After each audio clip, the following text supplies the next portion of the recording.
बरायबाय बड' जब info official YouTube चेनेलाव आसा खालामो गासिबो नोंथांमोना मोजाङै दङ। ADRE 2.0 फाइनाल रिजाल्ट मे दानाव नोंथांमोना साफा साफा ग्रेड 3 आरो ग्रेड 4 साख्रि लानो थांगासिनो दङ। बेनो जाबाय ADRE नि आन्डाराव। दा बिनि बाइबा टेस्ट बेनिफ्राय स्किल टेस्ट नोंथांमोना लेटेस्ट आपडेट लाबोदों।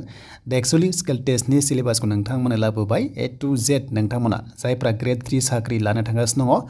दा रिजाल्टआ फैनाय लोगो लोगो नोंथांमोना साख्रि मोनसिगोन। नाथाय बिनि सिगां काट अफ फैगोन आरो काट अफ फैनानै मोनसे लिस्ट खालामनानै नोंथांमोनखौ गाव गावबागाव बाइबा टेस्ट एबा स्किल टेस्टआव लांगोन। दा बे स्किल टेस्टनि सिलेबासखौ नायना लाखादो जाहाथे नोंथाङा जोबोर हेल्पफुल जागोन। मानो होनोब्ला स्किल टेस्टआवबो गोबां थालांनाय रेकर्ड दङ। दा बेखायनो भिडिअ नायग्रोजोब आरो हानाय एसेबां शेयार खालाम आरो जाय नोंथांमोना बड' जब इनफो इउटुब चेनेलाव गोदान साबस्क्राइब खालामना ला जेब्लायबो गभर्नमेन्ट जबनि सायाव नोंथांमोना बर' रावजों लेटेस्ट आपडेट मोननो हागोन। स' दाय लोगोफोर जों फैबाय सेबानि अफिसियेल साइटआव आरो बेयाव फैनाय लोगो लोगो नोंथांमोननि रिजाल्टआ जायखिजाया बेनो जाबाय फेब्रुवारि लास्ट सप्तायाव होन्दों आरो मार्चनि फार्स्ट सप्तायाव नोंथांमोना मोनगोन। नैबे मोननै दानजोंहाय जिखुनु जाया मोनसे मोनखागोन। नाथाय मोनसे बाथ्रा नैबेनि लास्ट सप्ता फेब्रुवारियाव नङाबा नैबेनि फार्स्ट सप्ता फेब्रुवारियाव नोंथांमोना रिजाल्टखौ मोनगोन आरो बेनो जाबाय नेक्स्टनि बाइबा टेस्टनि थाखाय नोंथांमोनखौ लेंहरबावगोन आरो स्किल टेस्टनि थाखाय नोंथांमोनखौ लांगोन।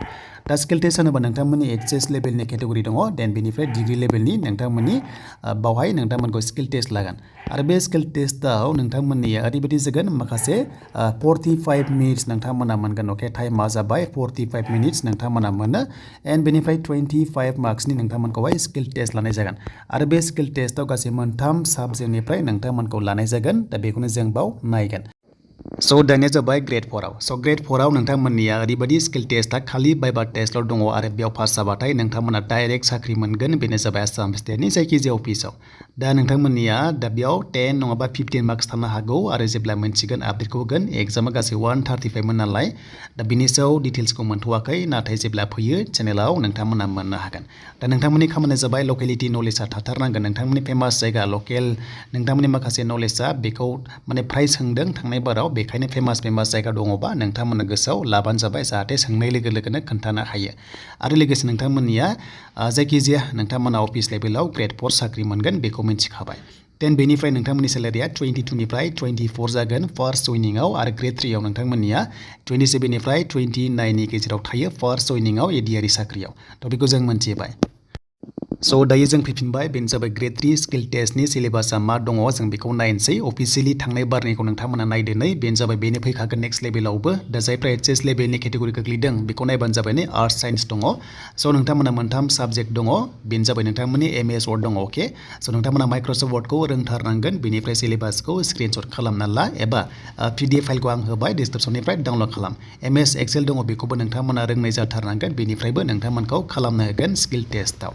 देन दङ मोनसे जाबाय MS नोंथांमोननि पावार पइन्ट दङ।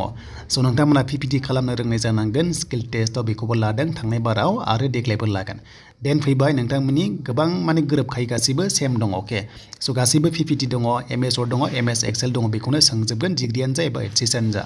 देन बेनिफ्राय बे जाबाय डिग्रि सिम्पल डिग्रि फार्स्टआबो नोंथांमोना बेखौनो लादों। अके जायनाखि डिप्ल'मा गैया नोंथांमोनखौबो बेखौनो सेम लादों आरो दा बेखायनो बेस्ट अपसन बेखौ नायदो स्क्रिनशट खालामदो। बेनिफ्राय PPTखौ नोंथांमोना रोंगोन इउटुबाव नायबानो जाबाय अब्लानो रोंगोन।